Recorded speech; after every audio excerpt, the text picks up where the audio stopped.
संत रामपाल जी महाराज एक ऐसे महान संत जिन्होंने अपनी सतभक्ति, तत्व ज्ञान, करुणा और सेवा के बल पर समाज में नई मिसाल कायम की है।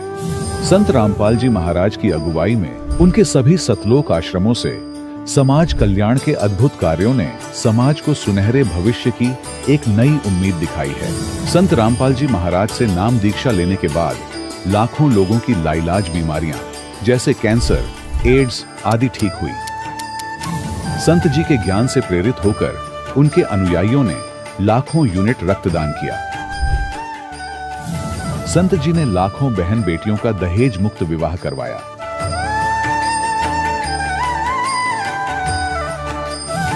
संत जी ने लाखों लोगों का नशा छुड़वाया, करोड़ों उजड़े परिवार बसे।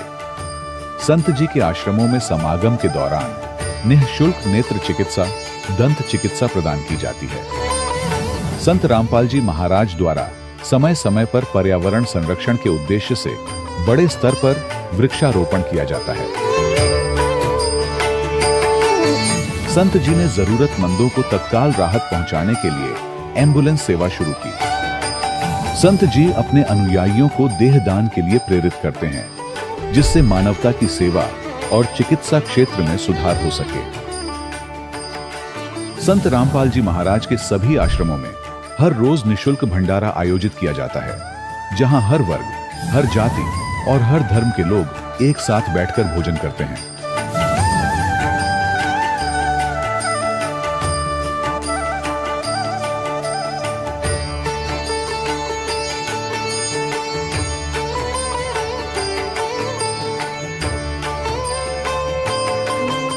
संत रामपाल जी महाराज की अन्नपूर्णा मुहिम ने गरीब और बेसहारा लोगों के जीवन में एक नई ऊर्जा और उम्मीद को जन्म दिया है। घर घर खाद्य सामग्री और जरूरी मदद पहुंचाकर संत रामपाल जी महाराज ने लोगों को दुख और मजबूरी से लड़ने की ताकत प्रदान की है।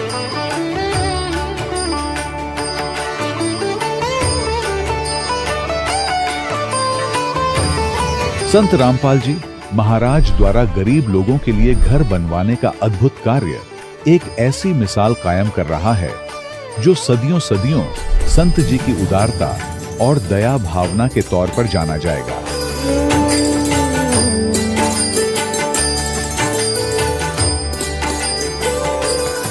संत रामपाल जी महाराज के आश्रम में हजारों बुजुर्गों को सम्मान और प्यार के साथ जीवन जीने का अवसर मिलता है। उनके खाने, रहने और स्वास्थ्य की पूरी जिम्मेदारी संत रामपाल जी महाराज उठाते हैं। अनाथ बच्चों के लिए संत रामपाल जी महाराज के सभी आश्रम किसी वरदान से कम नहीं। यहाँ उन्हें शिक्षा, संस्कार और भविष्य के लिए बेहतर अवसर प्रदान किए जाते हैं। चाहे बाढ़ हो, भूकंप या महामारी, संत रामपाल जी महाराज और उनके अनुयायी हमेशा ही जरूरतमंदों के लिए सबसे आगे खड़े रहते हैं। कोविड महामारी के दौरान संत रामपाल जी महाराज के आश्रमों से करोड़ों लोगों के लिए भोजन, दवाइयां और जीवन रक्षक सामग्रियां उपलब्ध कराई गई। चाहे गरीब की मदद हो या किसी शोषित और पीड़ित वर्ग के हक और सम्मान की लड़ाई, संत रामपाल जी महाराज ने हमेशा ही उनकी दबी आवाज को सरकारों तक पहुंचाया है और उन्हें उचित न्याय दिलवाने में अहम भूमिका अदा की है। समाज में आध्यात्मिक और सामाजिक मूल्यों के प्रति जागरूकता लाने में संत रामपाल जी महाराज हर कदम पर मानवता के सच्चे सेवक साबित हुए हैं। संत रामपाल जी महाराज का जीवन हमें सिखाता है कि सच्ची सेवा वही है जो निस्वार्थ भाव से की जाए। आइए हम भी इस महान सेवा के कार्य में इस महान संत से जुड़ें और संत रामपाल जी महाराज से नाम दीक्षा लेकर अपने जीवन को धन्य बनाएं।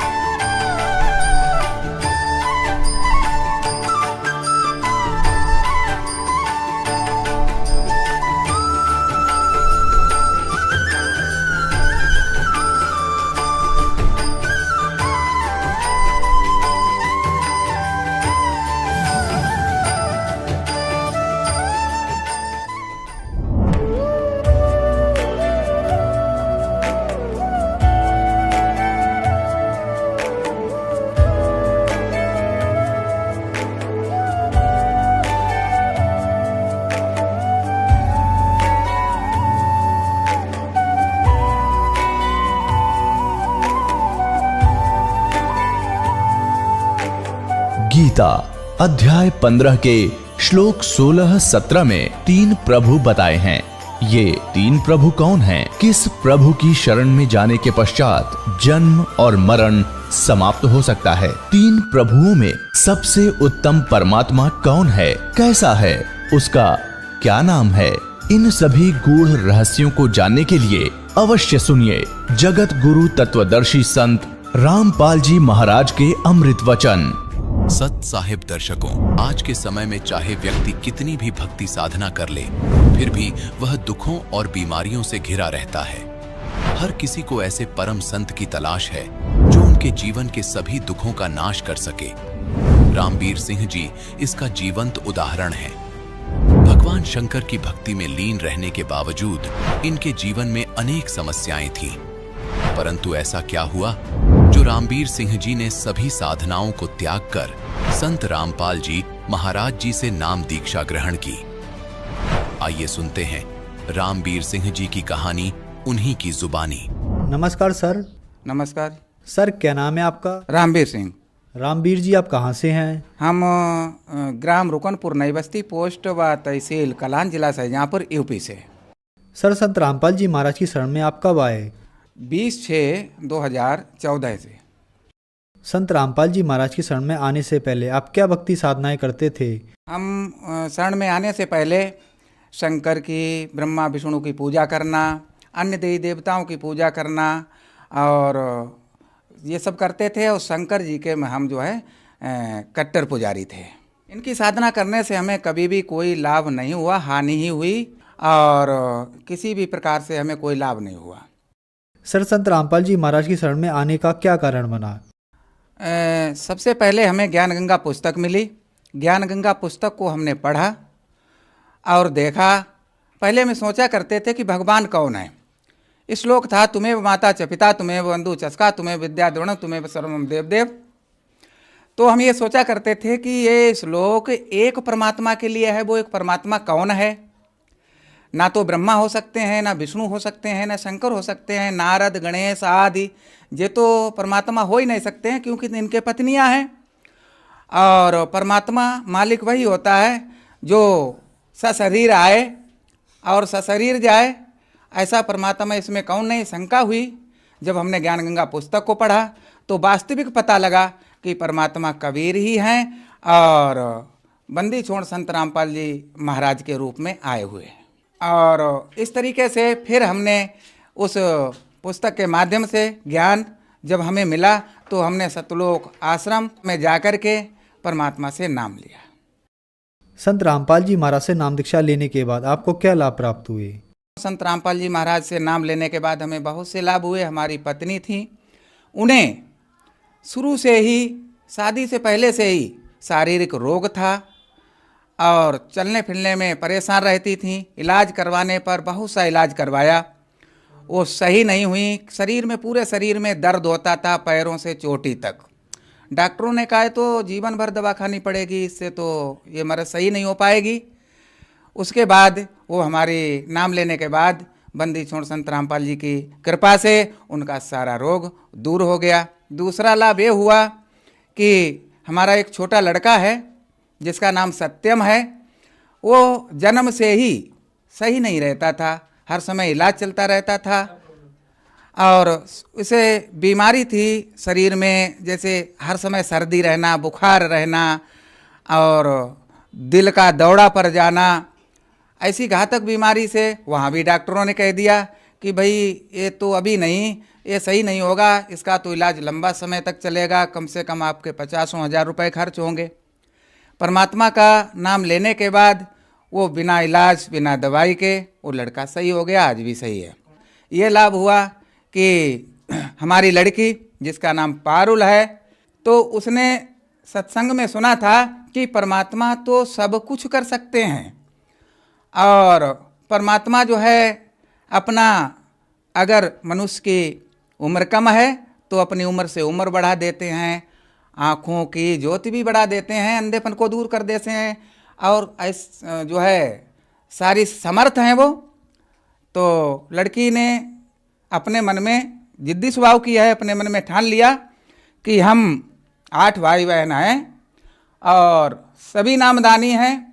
तो हम भी इंटरमीडिएट में पढ़ती थी वो, उसने अपने इंग्लिश का पेपर देने के लिए जब गई तो अनुक्रमांक और विद्यालय का नाम जहाँ पर सेंटर था वो डाल कर और कोरी कापी जमा करके चली आई। जब रिजल्ट निकला तो बंदी छोड़ संत रामपाल जी महाराज की, पूर्ण ब्रह्म परमेश्वर बंदी छोड़ कबीर भगवान की कृपा से उसके इंग्लिश में 70 नंबर आए। सॉल्वेशन किया ही नहीं, कहा कि हम देखेंगे कि वास्तव में बंदी छोड़ संत रामपाल जी परमात्मा हैं। उसने आजमाया और उसने जो भी सोचा परमात्मा ने उसे पूरा कर दिखा दिया। उसके बाद और लाभ हुआ कि अभी अभी बात है शीघ्रता की, जल्दी की, 12 जनवरी को मैं प्राइवेट स्कूल मेरा चल रहा है, पढ़ाता हूँ मैं और कोचिंग करके आया। उसके बाद 13 जनवरी को इतनी भयानक बीमारी लग गई कि मुझे पटकें लगने लगीं, एकदम परेशान हो गया, पता नहीं क्या हो गया। फिर यहाँ से गाड़ी करके और रोहेलखंड हॉस्पिटल जो डिस्ट्रिक्ट शाहजहाँपुर में बंथरा है नाम से जो खुला है उसमें जा कर के एडमिट रहा।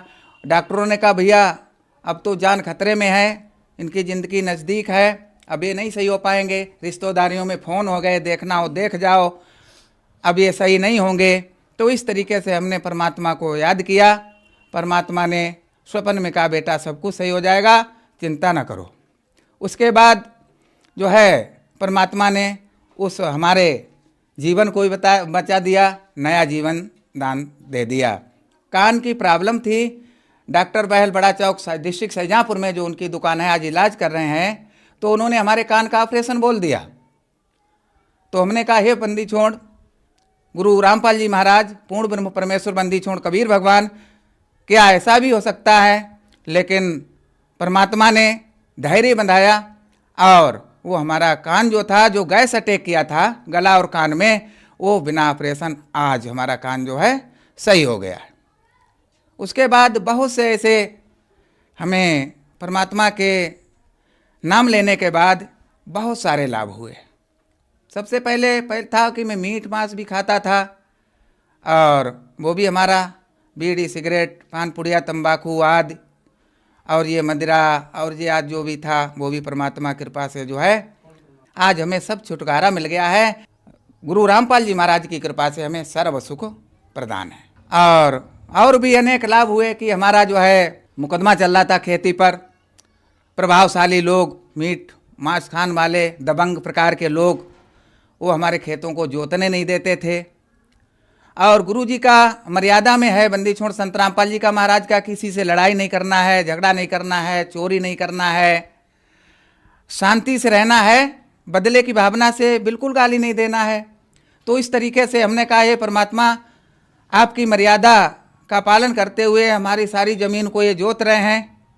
अरदास लगाई बंदी छोड़ संत रामपाल जी महाराज से और कुछ ही समय में महीने 2 महीने बीत जाने के बाद उस लेखपाल के द्वारा हमारी ज़मीन को नापने का आदेश आ गया और पूर्णतः हमारी 50 बीघा ज़मीन हमारे लिए जो है मिल गई। ये बंदी छोड़ संत रामपाल जी महाराज की ही कृपा है। और उसके बाद हर समय भूत बाधा प्रेत पिचास आदि का अन्य लोग बाहरी प्रभाव से हमारे ऊपर अन्य भगतों से देवी देवता पूजने वालों से करवाते रहते थे और मैं बहुत बड़े चक्कर में पड़ा रहता था। उन सारी चीज़ों से आज हमें सब छुटकारा मिल गया है। ये कृपा बंदी छोड़ संत रामपाल जी महाराज की है। और बंदी छोड़ संत रामपाल जी महाराज पूर्ण परमात्मा हैं और इनके शरण में आने से और नाम दीक्षा लेने से सारे कष्ट दुख रोग भयंकर से भयंकर बीमारियों का मात्र नाम लेने से और नियमानुसार भक्ति करने से सभी दूर हो जाते हैं, जो कि आज हमारे सभी कष्टों से हमें छुटकारा मिल गया है।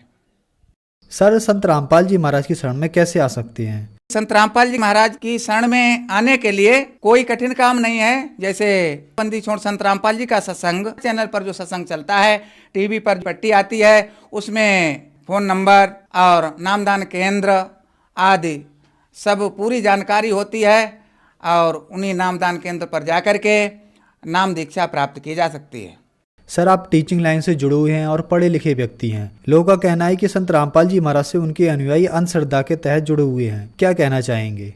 हम भक्त समाज को ये संदेश देना चाहेंगे कि सभी भक्त समाज के सभी लोग, जिले के नहीं, यूपी के नहीं, सारे विश्व के, सारे राष्ट्र के लोग जो टीवी चैनल के माध्यम से जो सत्संग सुन रहे हैं इस समय, सभी लोग अपना कल्याण करवाने के लिए बंदी छोड़ संत रामपाल जी महाराज की शरण में आए, नाम दीक्षा लें और अपने भयंकर से भयंकर परेशानियों से दूर हों ताकि उनका भी कल्याण हो सके। दूसरी बात यह है कि पूर्ण ब्रह्म परमेश्वर बंदी छोड़ कबीर भगवान और संत रामपाल जी महाराज जी का प्रमाणित ज्ञान है। पुराणों में, शास्त्रों में, गीता में, वेदों में, ये सारे के सारे ग्रंथ गवाही देते हैं।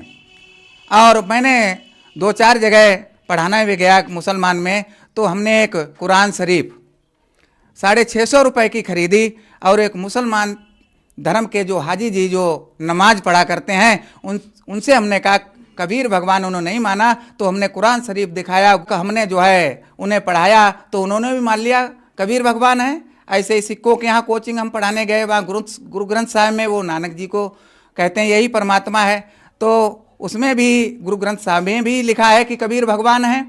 तो सारे धार्मिक ग्रंथ जो हैं पुराणों, 18 पुराणों से लेकर और 4 वेदों से लेकर 5वां वेद सूक्ष्म वेद से लेकर और जो है गीता से लेकर सारे वेद गवाही देते हैं, प्रत्यक्ष प्रमाण है, प्रमाणित ज्ञान है और कहीं पर से किसी भी प्रकार का संदेह नहीं है कि और सारे के सारे वेद गवाही देते हैं कि कबीर भगवान है जो कि विश्व का कल्याण करने के लिए इस पृथ्वी पर आए हैं। दर्शकों, अभी आपने सुने संत रामपाल जी महाराज से दीक्षा प्राप्त करके सुखी हुए भक्त के अनुभव। अब देखिए जगत गुरु तत्वदर्शी संत रामपाल जी महाराज के मंगल प्रवचन। हम भक्ति भी करते रहे, कोई लाभ मिला नहीं। गुरु संतों को के पास भी बहुत से भाग्यशाली व्यक्ति गए, लेकिन वो दुर्भाग्य था उनको कि उनको वो संत नहीं थे। वो संत की वेशभूषा में काल के दूत थे, उनके पास कोई भक्ति नहीं थी। अब कितनी गिरावट आ गई, चीन पूरा नास्तिक हो गया। महात्मा बुद्ध के विचारों से प्रभावित हुआ था, क्योंकि कोई भी संत है, दास बहुत बार बताता है, ये बहुत पुण्यकर्मी प्राणी हैं जिनकी बोली में आकर्षण है और जिनसे छोटी मोटी राहत भी होती थी। तो ये पिछले जन्म की पुण्यात्माएं हैं, इनके पास संस्कार अच्छे थे। ये किसी भी क्षेत्र में चले जाए, चाहे राजनेता बन जाए, वहां भी इनकी ऐसे ही प्रभावितशाली भाषणों से दुनिया इनके पीछे लग देती है और इनको पता नहीं क्या मंत्री प्रधानमंत्री बना देती है। ये होती अच्छी आत्माएं, पुण्यकर्मी प्राणी होते, लेकिन सत साधना ना करके ये पिछली बैटरी जब तक इनकी चलेगी, पुनों की चार्ज है, पिछले जन्म की भक्ति है, तब तक ये कुछ भी किसी क्षेत्र में जाओ वहीं इनका तैल का मचेगा और अंत में इनको ऐसी भीड़ बनेगी, ये याद रखेंगे। बैटरी डिस्चार्ज होगी, उसकी अक्षमता, उसका समय सीमित है और उसके बाद इनकी वो दुर्गति होगी, ये संभल नहीं सकेंगे असंख्य जन्मों तक। तो जैसे महात्मा बुद्ध स्वर्ग से आई हुई आत्मा थी, राज्य भी त्याग कर परमात्मा की, क्योंकि जो स्वर्ग में सुख है यहाँ के राज्य में है ही नहीं, तो उस आत्मा को ताजा ताजा आभास था कि ये सुख नहीं, उसको भी छोड़ दिया, भक्ति करने लगा। गया में वट वृक्ष के नीचे इसने वो हठ योग किया जो बिना सिर पैर का था, मर गया होता इसकी तो जान बचा दी, कि माई ने उसको खीर खार खिला दी, थोड़ी बहुत जान बच गई। फिर इसने अपना अनुभव, अपनी बकवादा पकड़ ली और उस आधार से लोगों को ज्ञान बांटने लग गया और उसको पहुंचा हुआ महात्मा मान करके लोग उसके अनुयायी हो गए। पूरा चीन धार्मिक था और महात्मा बुद्ध जैसे उन अज्ञानियों ने कुछ ज्ञान था नहीं, अब वो नास्तिक बना दिया। ऐसा पूरा रूस नास्तिक है। तो पहले ये सभी धार्मिक थे, परमात्मा के नाम से ही हम अलग अलग हुए हैं और अब ये नास्तिक हो रहे थे। अब नंबर था हिंदुस्तान का, क्योंकि जितने भी ये राधा स्वामी पंथ, निरंकारी पंथ ये और बालेगेश्वर पंथ, ये सतपाल आले और जितने अन्य जितने भी ये संत बने हुए, इनके पास कख नहीं भक्ति का। न अध्यात्म ज्ञान इनका सही, न शास्त्र अनुकूल इनकी भक्ति है, साधना है। और जिस कारण से इनके पास उमंग के साथ भक्त जाते रहे, वहां इनको कोई लाभ होना ही नहीं था। दुख न्यो के न्यो बने रहे और कोई विकल्प था नहीं, क्योंकि एक संत को छोड़ा, राधा स्वामी छोड़ा तो धन धन सतगुरु में पहुंच गए, सच्चा सौदा सरसा छोड़ा तो निरंकारी में पहुंच गए। ये तो सारा एक कुएं का पानी था। तो आखिर में ये नास्तिक होने लग गए थे, कहीं कुछ नहीं है, यो कष्ट दुखता न्योए बने रहेंगे। और ये खुद भी अपने प्रवचनों में कहते रहेंगे, संत के कर्म में लिखा हुआ, भाग्य में लिखा हुआ तो भोगना ही पड़ता है। तो फिर वो भी संतुष्टि साथ रहती थी कि वही तो भोगना ही पड़ेगा, भक्ति कर ही लेते हैं। लेकिन भक्ति भी तभी बनती है कुछ भगवान का सहारा दिखाई दे जीव को, नहीं तो कुछ दिन तो पिछली संस्कार अंगड़ाई लेते रहेंगे, फिर बाद में वो भी हाथ खड़ा कर जाते हैं। तो इसलिए हमारे को परमात्मा की घनी आवश्यकता है। परम संत बिना वो ज्ञान और समाधान मिला नहीं करता। तो परमेश्वर स्वयं आते हैं उस यथार्थ ज्ञान को देने के लिए। ये हमारे इतिहास भी गवाह, हमारे वेद गवाह हैं, और परमात्मा ने जो लीला की है वो हमारे समक्ष है। उसके विषय में वो संत गवाह हैं जिनको परमात्मा मिले, और हमारे वेद गवाह हैं परमात्मा कैसी लीला किया करता है। वेदों को हम सत्य मानते हैं, वेदों को हम सत्य मानते हैं कि उसमें जो लिखा है भगवान की लीला सही है। तो वो लीला की किसने है? तो वो परमात्मा है। इतनी सी बात है। जब तक हम परमात्मा को नहीं जानेंगे, पहचानेंगे कौन है, तब तक हम दृढ़ नहीं हो सकते। दृढ़ हुए बिना हम मुक्ति नहीं प्राप्त कर सकते। श्रीमद् भगवत गीता अध्याय नंबर 2 के श्लोक नंबर 53 में कहा कि अर्जुन, जब तेरी बुद्धि भिन्न भिन्न प्रकार के भ्रमित करने वाले वचनों से हटकर और एक तत्व ज्ञान पर टिक जाएगी, दृढ़ हो जाएगा, तब तो तू योग को प्राप्त होगा, यानी भगत बनेगा। तब तो तू दीक्षा प्राप्त करने योग्य होगा।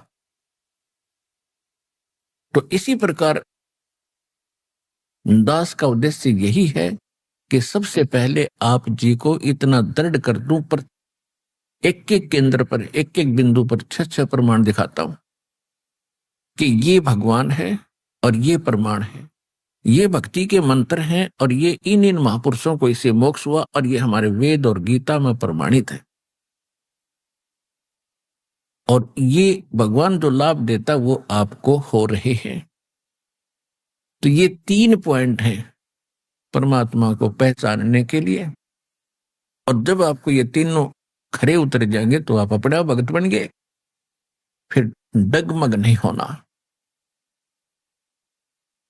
काल की एक चाल है कि किसी ना किसी सिरफिरे को भेजेगा। पहले कभी नहीं आया होगा। जैसे कोई रोगी यहां आता है और दीक्षा लेता है, दीक्षा से पहले हम उनको 100 बार समझाते हैं ये मर्यादा है, ये नहीं करना, ये नहीं करना, झाड़े नहीं लुआने और पूजा नहीं करनी, जो हम बताओ यही करनी। यहां तो मान लेता है क्योंकि दुखी है। घर जाता है, उसको पता चलता है कहाँ गया था काल के दूत को, कैसे ऐसे सतलोक आश्रम बरवाला जिला हिसार से दीक्षा लेकर आए हैं। वो कहता नहीं नहीं वहां चलो, वहां झाड़ा लगते ठीक हो जाता है। वो वहां ले जाता है क्योंकि रिश्तेदार है। अब वहां से तो लाभ मिलना ही नहीं था, जो यहां से मिलना था भगवान का हाथ उठ गया। भगवान ने अपना हाथ हटा लिया उससे, ले तू वहां खा ले धक्के, और तो फिर उसको लाभ नहीं होता। जो राहत यहां से मिली थी उसके बाद फिर वहां झाड़ा लगवा लिया, उसका आशीर्वाद ले लिया किसी से, कोई जंतर मंतर करवा लिया, कोई धागा तबीज बनवा लिया, वो फिर से रोगी हो गया। और फिर आते हैं मुंह लटका के, गलती बन गई, आराम हो गया था। फिर आराम हो गया था, वहां भाड़ में पड़ने गए थे, फिर किस लिए गए थे वहां पर आप? तो ऐसे फिर वो मार खाते। उनकी नीत में दृढ़ता नहीं होती। परमात्मा को पता होता कि फिर डूबेगा कितने कितने, तो वो लोग राहत प्राप्त नहीं करते, वो फिर मर ही जाते। तो कहने का भाव ये है दास का कि परमात्मा कहते हैं जब तक हंसा हमरी आना, आना माने मर्यादा में, और तब तक लगे नी काल तेरा बाणा, बाण माने तीर। तो परमात्मा जगह जगह जाकर के ज्ञान सुनाया करते थे और क्या बताया करते थे, मन ने की कर ले 2 दिन का मेहमान, मन ने की कर ले 2 दिन का मेहमान, मन ने की कर ले 2 दिन का मेहमान। कहीं खड़े हो जाते परमात्मा, किसी बाजार में, चौराहे पर, किसी गांव की गली के मोड़ पर, और फिर सुनाते थे, मन ने की कर ले 2 दिन का मेहमान, मन ने की कर ले 2 दिन का मेहमान। भाई जोरू लड़का कुटुंब कबीला, 2 दिन का तन मन का मेला। जोरू लड़का ये कुटुंब कबीला, 2 दिन का तन मन का मेला। अंत समय उठ चले अकेला, तज माया मंडाने, मन ने की कर ले 2 दिन का मेहमान, मन ने की कर ले 2 दिन का मेहमान। भी कहां से आया कहां जावेगा, तन छूटे तब कहां समावेगा। कहां से आया कहां जावेगा, तन छूटे तब कहां समावेगा। आखिर तुझको कौन कहेगा, गुरु बिन आत्म ज्ञान, मन ने की कर ले 2 दिन का मेहमान, मन ने की कर ले। कौन तुम्हारा सच्चा साई, झूठी है ये सकल सगाई। सगाई मीन ये रिश्ते नाते। आज कहीं जन्मा है, मृत्यु के उपरांत ना जाने कहां उत्पन्न होगा, कि इन्हीं के में उलझ कर जीवन व्यर्थ ना करे। कौन तुम्हारा सच्चा साई, यानी सत्य भगवान, रियल गॉड कौन सा है ये जान पहले। कौन तुम्हारा सच्चा साई, झूठी है ये सकल सगाई। चलने से पहले सोच रे भाई, कहाँ करेगा विश्राम, मन ने की कर ले 2 दिन का मेहमान, मन ने की कर ले 2 दिन का मेहमान। हर हटमाल पर गट जो भरीता, आवत जाव बरे और रीता। ये हर हटमाल पन घट जो भरीता, आवत जात बरे और रीता। जुगन जुगन तू मरता जीता, करवा ले रे कल्याण, मन ने की कर ले 2 दिन का मेहमान, मन ने की कर ले 2 दिन का मेहमान। 184 की सह तरासा, ऊंच नीच घर लेता बासा। 184 की सह तरासा, ऊंच नीच घर लेता बासा। कह कबीर सब मिटा दूं रासा, कर मेरी पहचान, मन ने की कर ले 2 दिन का मेहमान, मन ने की कर ले 2 दिन का मेहमान।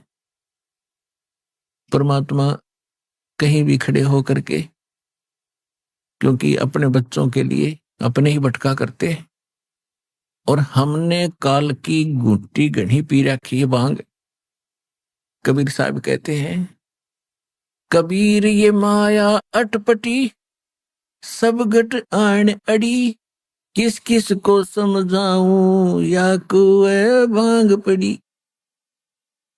अब जैसे किसी ने कुएं में और 10-20 किलो भांग डाल दी हो, उस कुएं के जल ने जो भी पीवेगा, तो 1000 आदमी पीकर चल पड़ो वहां से, तो सबकी एक जैसी भाषा, एक जैसी चाल, एक जैसी सोच हो जाती है। नशे में आपने देखा हो कभी, शराब के ठेके से घुट्टी लाकर जब निकलते हैं, चाहे 10 जने आ रहे हो लाइन में आगे पीछे, एक जैसी उनकी चाल होगी, ऐसे डगमगाते हुए, और ऐसे उनकी बोली होगी। उनको समझाने की चेष्टा करे तो चल चल अपना काम करे।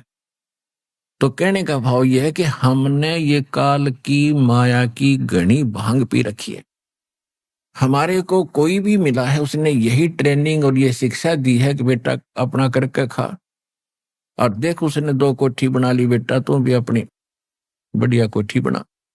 रिश्तेदारी में जाते हैं, वो भी पूछते हैं क्या करता है, अच्छा वाह भाई वाह, खूब, तेन तो बहुत अच्छी कमाई करी, और फलाने के लड़के ने ऐसा कर लिया, उसने ऐसा बना लिया, 10 एकड़ जमीन खरीद ली। फिर हमारा वो इंजेक्शन ऐसा लगता, हम भी ने सोचा हम भी इतनी बनावा। तो ये ट्रेनिंग देने वाले तो आम संसार में घने मिल जाएंगे। तो यहां परमात्मा कहते हैं, काया तेरी है नहीं, ये माया कहां से हो, चरण कमल में ध्यान रखो, इन दोनों को खो। खोना माने भूल जाए इनको। यह काया भी तेरी नहीं, और ये अरबों खरबों रुपये भी जोड़ कर धर दिए रुपए, ये तेरे नहीं। जब तेरी बॉडी नहीं है तो भले आदमी या कोठी कैसे तेरी होगी। तो इतनी अकल हमारी मारी जा चुकी है अज्ञान के कारण कि हम वास्तविकता भूलकर नकली काम में जुट गए, दृढ़ हो गए, और उससे हटाकर रियल काम पर और वास्तविक कार्य पर लगाना अब परमात्मा के लिए कितना कठिन हो गया।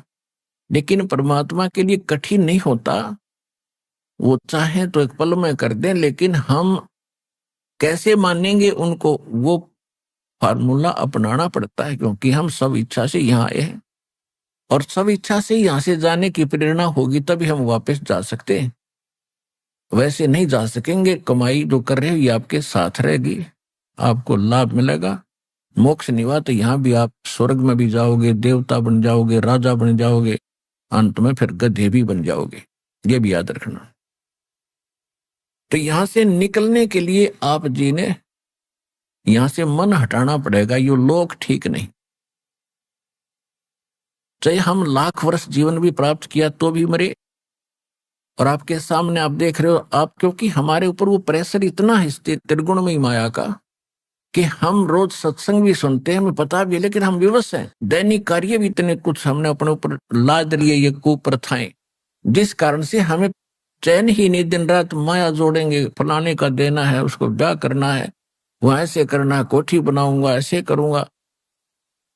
तो इस तरह के ये जो बेमतलब की बकवादे हमने घनी शुरू कर दी। क्यों? पहले हमने वो जमाना देखा है, हमारे पूरे गांव के गांव में हमारे पिता, दादा, चाचा, ताऊ कभी कुर्ता पहनते थे, कभी नहीं पहनते थे, जैसा भी फटा पुराना मिल गया अपना काम से काम रखते थे, साधु जैसा जीवन जिया करते थे, कितनी शांति थी। और अब सब्र नहीं रहा इंसान के, 20-20 टाइप के कपड़े इधर लिए ठाके, पता नहीं कितना के बना लो, बढ़िया जूते लाऊं 8-8 हजार के। बता कोई बात हुई है? अपना सिंपल वैसे रह, जिसे कपड़े मिल जाए पहन, टाइम पास कर, निकल यहां से, पीछा छुड़वाओ। दूना भार सिर पर रखते जा रहे। तो ये धीरे धीरे हटेगी, क्योंकि दास देख रहा है 1960 से तो समझन दोगा हो गया था 9 वर्ष का। तो उसके बाद धीरे धीरे पता चला, आज जब इस समय खड़ा होकर के पिछला झांकता है दास कि इन 40-50 वर्ष के अंदर कितनी बिजली गिर गई, और जिसको हम विकास मानते हैं मानव का, वो भी खूब हुआ दिखाई देता। सारे एजुकेटेड हो गए, गिटमिट अंग्रेजी बोलने लगे। पहले संस्कृत बोलने वालों की महिमा थी, अब इंग्लिश बोलने वालों ने वो स्थान ले लिया। जो इंग्लिश में बोला हमने नो दिखाई तो देवता हो गया, बस बहुत बड़ा एजुकेटेड है। अब आज तो वो इंग्लिश बोल रहा सपाट खूब फराटेदार, और कल न बनेगा गधा, और फिर कौन सी भाषा बोलेगा, होची होची, वो इंग्लिश भी भूल गया। तो वो हमने वो दिखा है, उन्हें वर्तमान दिखाई देता है। और परमात्मा भी हमारे को भविष्य दिखाना चाहते थे, हम वर्तमान में भूल गए बकवादों में। तो वो विद्वान नहीं है, उससे प्रभावित होने की कति आवश्यकता नहीं। वो तो रोजी रोटी तक सीमित प्राणी है, चाहे सारी पृथ्वी का राजा हो और कितना ही एजुकेटेड लगता हो। वो तो एक अन्य का व्यक्ति नहीं जो भक्ति नहीं करता, और भक्ति भी सत्य नहीं कर रहा। 3 लोक का राज जीव को जय कोई दे, और लाख बधाई क्या करे जय नहीं नाम तेने। अगर वो भक्ति नहीं करता और 3 लोक का भी राजा बन जाए, धिक्कार है। क्या बधाई दे रहा है ऐसे मूर्ख को जो भक्ति नहीं करता। हाँ, भक्ति करे, और भक्ति करेगा तो राजा भी एक नेक इंसान हो जाएगा। उसके दिल में दर्द होगा, दया होगी, भगवान से डर के कलम उठाओगा, चाहे राज जाओ चाहे रहो। और अब राक्षस बन गए, अपने राज के प्राप्त के लिए सेना मरवा डालते हैं। देखा पिछले पानीपत की पहली लड़ाई, पानीपत की दूसरी लड़ाई, घोटे जाते हम इतिहास पढ़ा करते ये गंदे। और हमने पढ़ना चाहिए था परमात्मा का इतिहास, भगवान की कथा। भगवान से डरने का कोई मार्ग हमें प्राप्त हो, जिससे हम विकारों से रहित होते, भगवान से डरते, पाप ना करते। वो तो आसपास भी नहीं रहे हमारे। तो अब इसको रीसेट करने में कितना समय लगेगा बेशक, लेकिन होगा अब। ये एजुकेटेड परमात्मा ने इसलिए बनाया आपको कि इन बिगड़ लेंदे जितने बिगड़े, और कर लेंदे इन्हें जो ठाठ करना चाहते, और पा लेंदे इनको बड़े से बड़े ओहदे, IAS IPS डॉक्टर जज प्रधानमंत्री। फिर बताऊंगा आगे क्या बनेगा, तो इससे आगे क्या बनेगा वो मेरे से पूछ, क्या बनेगा। आप क्या बताते हैं, कहां से आया कहां जावेगा, ये शरीर छूटे तो कहां समावेगा। देखो, कोई भी व्यक्ति, किसी ने कहीं दूर देश जाना है, दूसरे शहर में जाना है, उससे पहले वो ये सोचकर चलता है कि मैं किसी धर्मशाला में रुकूंगा फलाने शहर में, या कोई मित्र या कोई रिलेटिव का एड्रेस लेकर चलता है, मैं रात वहां काटूंगा, वहां डटूंगा। हर जब संसार छोड़कर जाते हो, आप चिंता ही नहीं करते कहां रुकूंगा जाकर के। तो ये बिना ज्ञान की गलती है। कहते हैं कहां से आया कहां जावेगा, कहां से जन्मा था। तो आज जिस घर में आपका जन्म हुआ है, आप 30 वर्ष के हो गए, 1 वर्ष लालो माँ के गर्भ में 9 महीने, उससे पहले कहां थे आप। क्या ये प्रॉपर्टी आपकी थी जिस पे आज बैठ गया चौधरी पाक के लठ लेकर, और मृत्यु के बाद कहां जाएगी वो, फिर कहां जाएगा। तो कहां से आया कहां जावेगा, तन छूटे तब कहां समावेगा। आखिर तुझको कौन कहेगा, गुरु बिन आत्म ज्ञान, मन ने की कर ले 2 दिन का मेहमान, मन ने की कर ले 2 दिन का मेहमान। परमात्मा खड़े होकर मार्मिक आवाज में पुकारा करते थे, और श्रोता एकदम मेल्ट हो जाते थे, पिघल जाते थे, आंखों से आंसू शुरू हो जाती थी कि महात्मा भगत जी बात तो सारी सच्ची कह रहे हैं। अब परमात्मा कहते हैं गुरु बिन ये बात बता नहीं सकता, गुरु संसार में रहे नहीं, ये सारे नकली हो गए। तो आपका सौभाग्य कि आपको गुरु भी मिले हैं, और ऐसे प्राइम टाइम में मनुष्य जीवन भी मिला है। इसको संभाल कर रखना, परमात्मा की इस रजा को व्यर्थ ना करना। ये कोई आम बात ना समझना, संयोग ना समझना, परमात्मा के किए हुए ये विशेष रजा तुम्हारे ऊपर है। इसको सफल करना, डट के रहना।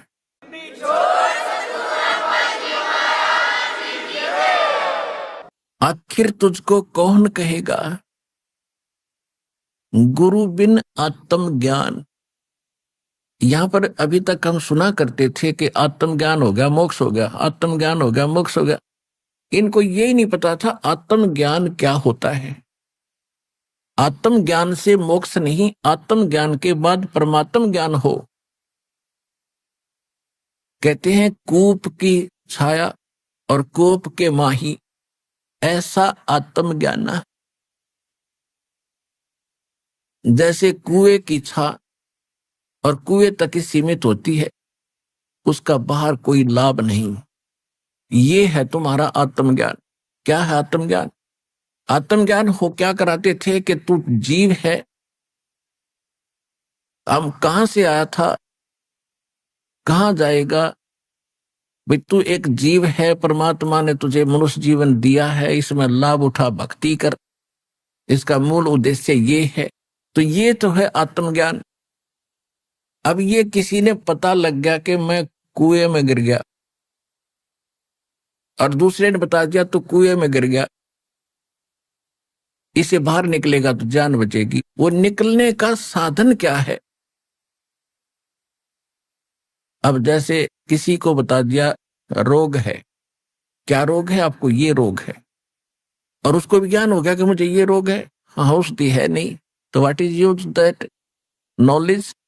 अब उस आत्मज्ञान का क्या लाभ हुआ कि तू जीव है, मनुष्य जीवन तुझे मिला है, और मनुष्य जीवन में ही आप आत्म कल्याण करा सकते हो, मोक्ष करा सकते हो।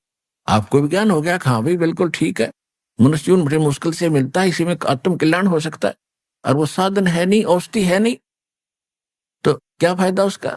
कोई यूज नहीं। अब आगे क्या बताते हैं परमात्मा? कौन तुम्हारा सच्चा साईं, झूठी है ये सकल सगाई। ये सभी नाते रिश्ते ये अस्थायी हैं, ये चिर स्थायी नहीं है, कुछ दिनों के आपके जुड़े जुगाड़ हैं।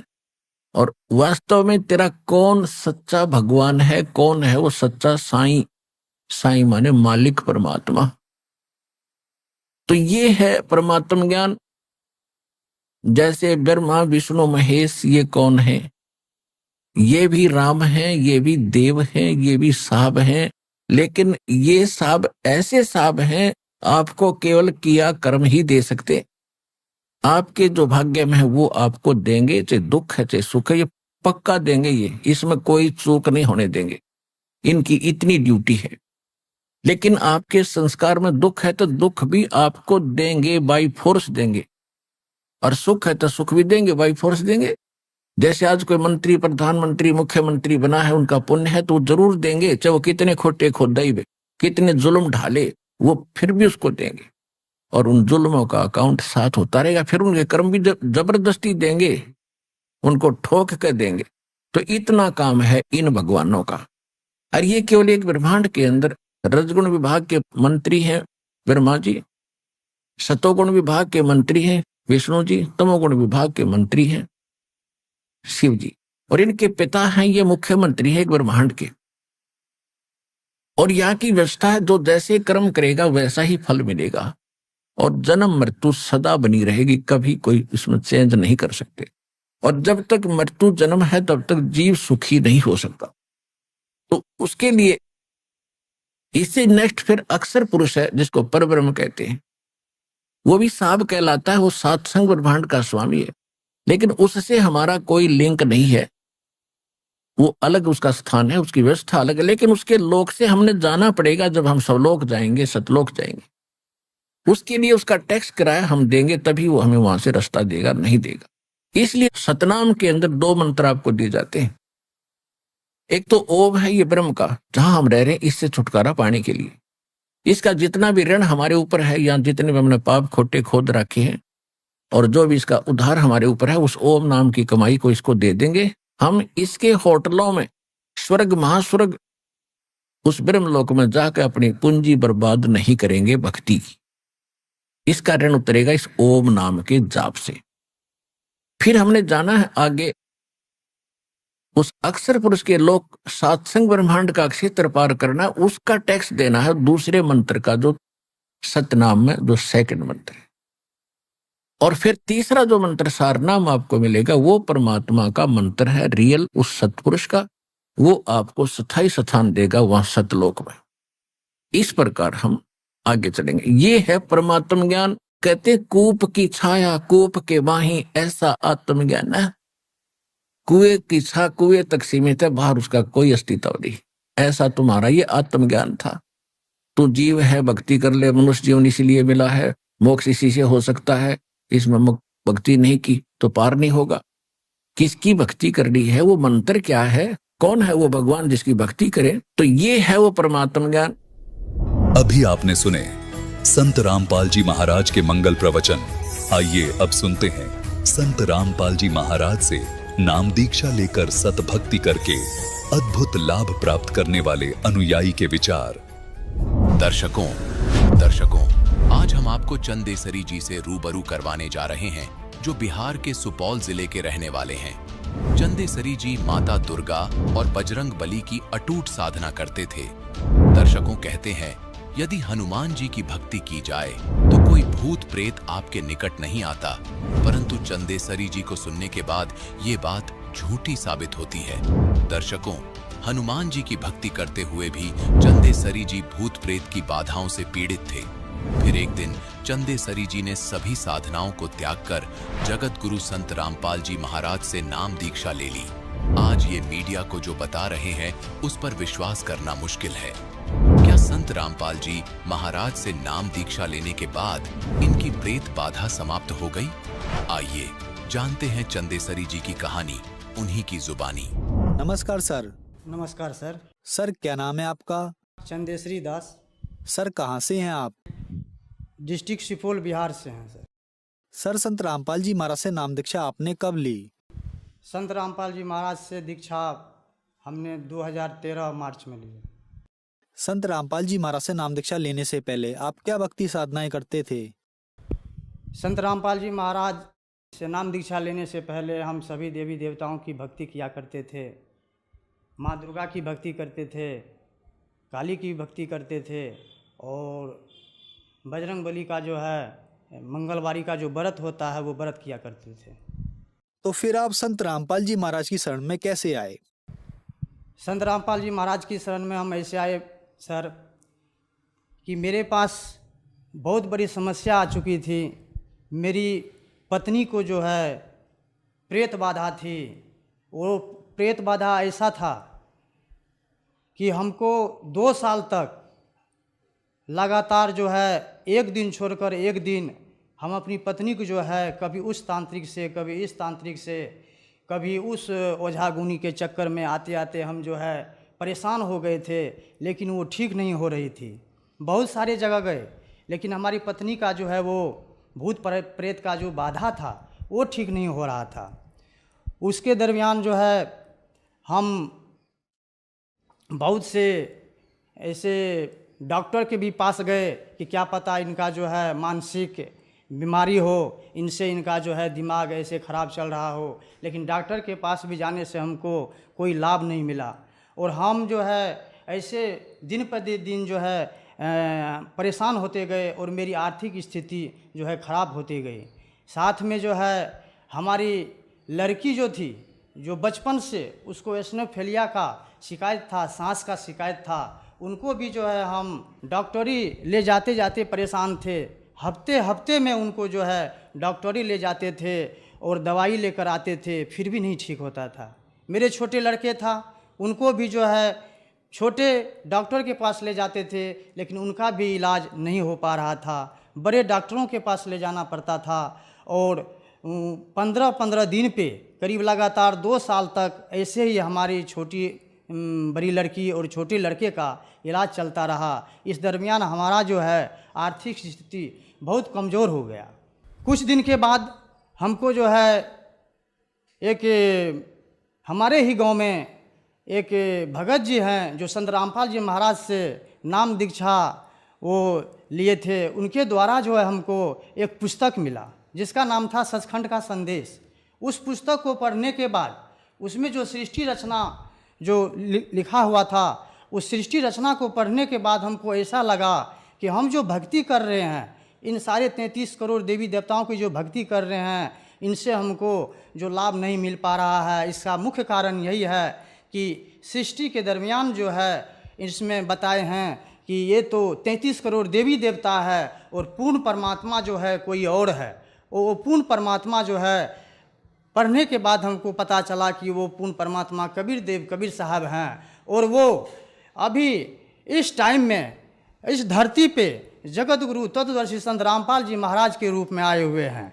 तब हमको जो है ज्ञान हो गया और हमारे अंदर ये प्रेरणा हुई कि हम भी जगत गुरु तत्वदर्शी संत रामपाल जी महाराज के शरण में क्यों न चले जाएं, इस परेशानी से भी छुटकारा मिल जाएगा। तो हम भगत जी 2013 में मार्च में जगत गुरु तत्वदर्शी संत रामपाल जी महाराज के शरण में गए। सर, संत रामपाल जी महाराज से नाम दीक्षा लेने के बाद क्या आपको कोई लाभ भी मिले?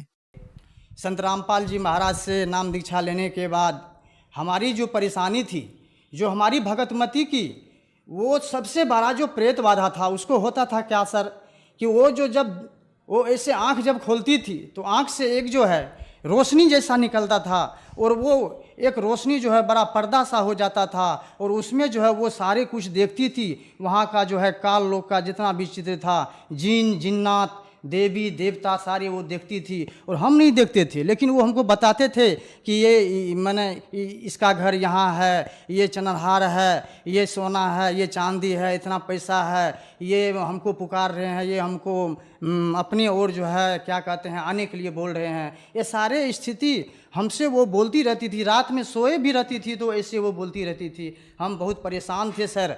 जगत गुरु तत्वदर्शी संत रामपाल जी महाराज की शरण में जाने के बाद हमारी भगतमती का जो है प्रेत बाधा ठीक हुआ। संत रामपाल जी महाराज की शरण में जाने के बाद हमारी लड़की का जो है सांस की जो बीमारी थी, हम बहुत से डॉक्टरों के पास गए, बहुत से तांत्रिकों के पास गए, लेकिन नहीं ठीक हुआ। लेकिन संत रामपाल जी महाराज से नाम दीक्षा लेने के बाद उनका जो बीमारी है वो सर वो बीमारी जो है नाम दीक्षा लेने के बाद समाप्त हो गया। और हमारी छोटे लड़के का जो बीमार रहते थे हर हमेशा 15-15 दिन पे वो जाते थे हॉस्पिटल का चक्कर लगाते थे, उनका भी जो है संत रामपाल जी महाराज की कृपा से नाम दीक्षा लेने मात्र से ही जो है उनका भी जो है बीमारी दूर हो गया। उनको जो है ऐसे क्या कहते हैं बुखार आता था, सर्दी खांसी रहती थी, वो ठीक नहीं हो रहा था। बड़े बड़े डॉक्टर के पास गए थे लेकिन वो जल्दी ठीक नहीं हो रहा था। लेकिन संत रामपाल जी महाराज की शरण में जाने के बाद हमारे छोटे लड़के का भी वो बीमारी ऐसे छू मंतर हो गया। मेरी मम्मी को माइग्रेन की बीमारी थी, उनका जो है सिर का दर्द कभी समाप्त नहीं होता था। धूप में वो नहीं जा पाती थी, नहीं कोई काम कर पाती थी और वो परेशान रहती थी। बड़े बड़े डॉक्टरों के पास गए लेकिन कोई इलाज नहीं हो पाया, बहुत रुपया भी खर्चा किए लेकिन उनसे कुछ लाभ नहीं हुआ। अंत में जाके हमारी मम्मी भी जगत गुरु तत्वदर्शी संत रामपाल जी महाराज के शरण में जाने के बाद, उनसे नाम दीक्षा लेने के बाद तत्क्षण जो है उनका वो जो है सिर का जो दर्द रहता था, आधे सिर का दर्द रहता था सर, उनका जो है वो सिर का दर्द भी आज पूरी तरफ से ठीक है और वो भक्ति कर रही है। और हमारे जैसे छोटे लड़के का हम बताए कि उनका भी जीवन जो है नहीं था। जगत गुरु तत्वदर्शी संत रामपाल जी महाराज के शरण में आने के बाद एक दिन क्या हुआ सर, दरवाजे पे झाड़ू लगा रही थी और हमारे बच्चे जो है सड़क के किनारे मेरा घर है और हमारे बच्चे जो है आंगन में खेल रहे थे। वो बहुत जोर से जो है दौड़ लगा के वो सड़क की ओर भागा। जैसे ही भागा आगे से एक गाड़ी आ रही थी, टेम्पू आ रही थी। अचानक टेम्पू और मेरे बच्चे का आपस में बहुत ज़ोर से टक्कर हो गया। टक्कर होने के बाद वो टेम्पू जो है एकाएक वहीं का वहीं जो है रुक गया। वो टेम्पू वाले को ये नहीं मालूम हुआ कि हम कैसे ब्रेक लगाए, क्या हुआ, हमारी टेम्पू कैसे क्यों रुक गई। और हमारे बच्चे जो है ठोकर खा के उधर जो है क्या कहते हैं गिर गया। गिरने के बाद जो है हमको आवाज़ लगाई पत्नी कि बच्चे मर गया, क्या हुआ देखिए। हम आंगन से जैसे ही दौड़ लगा के बाहर आए, देखते हैं वो लड़का उठ के खड़ा हो गया और वो दौड़ लगा के हमारे डर से जो है वो कहीं दूर भाग गया। हम सोचे कि ये लीला जो है आज जो है परमात्मा हमारे छोटे लड़के को जो है जीवन दान दिया है। और हमारी भी आयु नहीं थी, हमारी भी आयु जगत गुरु तत्वदर्शी संत रामपाल जी महाराज ने हमारी भी आयु बढ़ाई है। जहाँ पे काम करते थे गांव में, तो वहाँ पे 2 मंजिल का मकान था और वहाँ पे हम जो है काम करते और जिस दिन हमारी मृत्यु होनी होती थी उससे पहले हमको परमात्मा ने वहाँ पे बुला लिए। वहाँ पे जो हम सेवा कर रहे थे, सेवा करने के बाद जो है वहाँ पे जब पूरी आश्रम तैयार हो गई, लास्ट में जो है हम एक पानी का टंकी रख रहे थे। माई वाली बाथरूम बनी थी, उस पे पानी का टंकी रख रहे थे। वहाँ टंकी के साइड में जो है कोई दीवार नहीं था, हम पीछे पड़ गए। कोई भगत जी जो है उस टंकी में थोड़ा सा कोई जो है ऐसे लगा कि धक्का दे दिया है, और धक्का देने के बाद पीछे कोई ओट नहीं था। उससे क्या हुआ कि हम पीछे जो है गिर गए। गिरने के बाद जो है हमारे पैर में चोट लग गई, थोड़ा सा फ्रैक्चर हो गया, तो हम बेड पे पड़ गए। और हम घर में इस डर से नहीं बताए कि हमारी पत्नी जो है परेशान हो गई कि ये कहाँ गए थे, क्या हो गया। फिर भी वो कुछ दिन के बाद हमारी पत्नी जो है फ़ोन करती है मेरे पास कि आपको क्या हो गया है। तो हम बोले कि आपको कैसे मालूम हो गया कि हमको क्या हो गया। तो बोले कि हमारे पास जो है आज रात में बहुत सारा जम के दूत आए थे, और वो जो है आपको ढूंढ रहे थे कि कहाँ है, हम उनको लेने के लिए आए हैं। तो हमारी पत्नी जो है बहुत ज़ोर ज़ोर से वहाँ पे रोने लगी और कहने लगी कि हे परमात्मा, ये क्या हो गया, हमारे माने भगत जी को क्या हो गया, ये जम के दूत क्यों आ गए हैं। तो वहाँ पे परमात्मा संत रामपाल जी महाराज वहाँ पे प्रकट हुए और हमारी पत्नी को बताए कि कोई बात नहीं है बेटी। बहुत देर बात किया, लेकिन हमारी पत्नी को आधी बात याद रहा, आधी बात वो भूल गई। लेकिन वो जो है बोली कि कोई बात नहीं है, ये सारे जम के दूत आए थे जिसके लिए वो यहाँ पे है नहीं।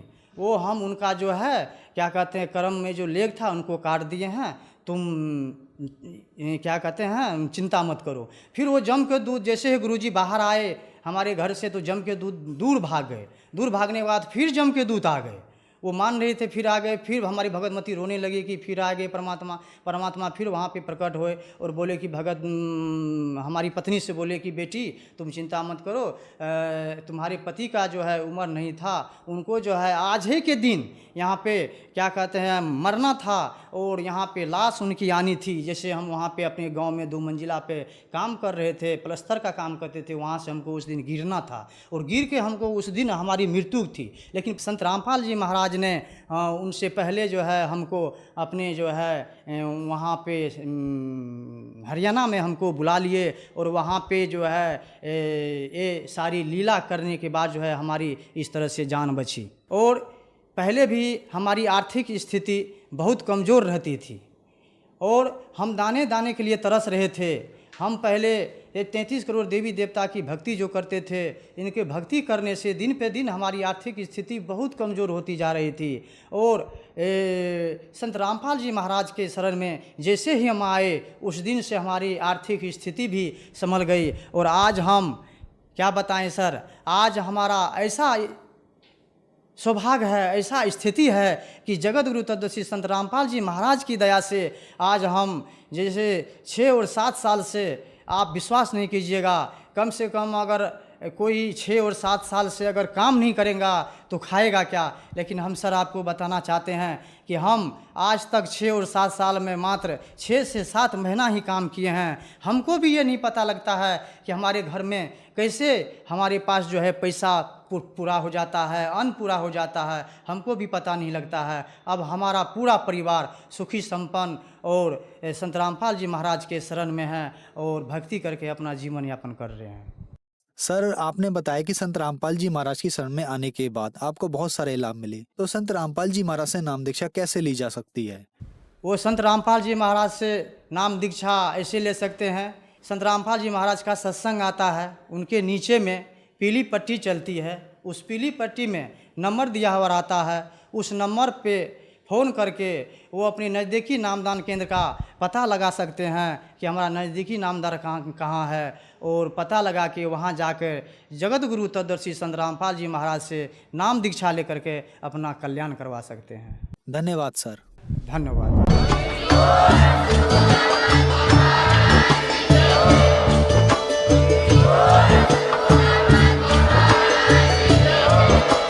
आप सुन रहे थे जगत गुरु तत्वदर्शी संत रामपाल जी महाराज जी के मंगल प्रवचन। अधिक जानकारी के लिए विजिट कीजिए हमारी वेबसाइट www.jagatgururampalji.org। संत रामपाल जी महाराज जी के शुभ आशीर्वाद से पूरे विश्व भर में 500 से भी ज्यादा नाम दीक्षा केंद्र हैं, जिन पर संत रामपाल जी महाराज जी द्वारा ऑनलाइन निःशुल्क नाम दीक्षा दी जा रही है। अपने नजदीकी नाम दीक्षा केंद्र का पता करने के लिए संपर्क करें 8222880541।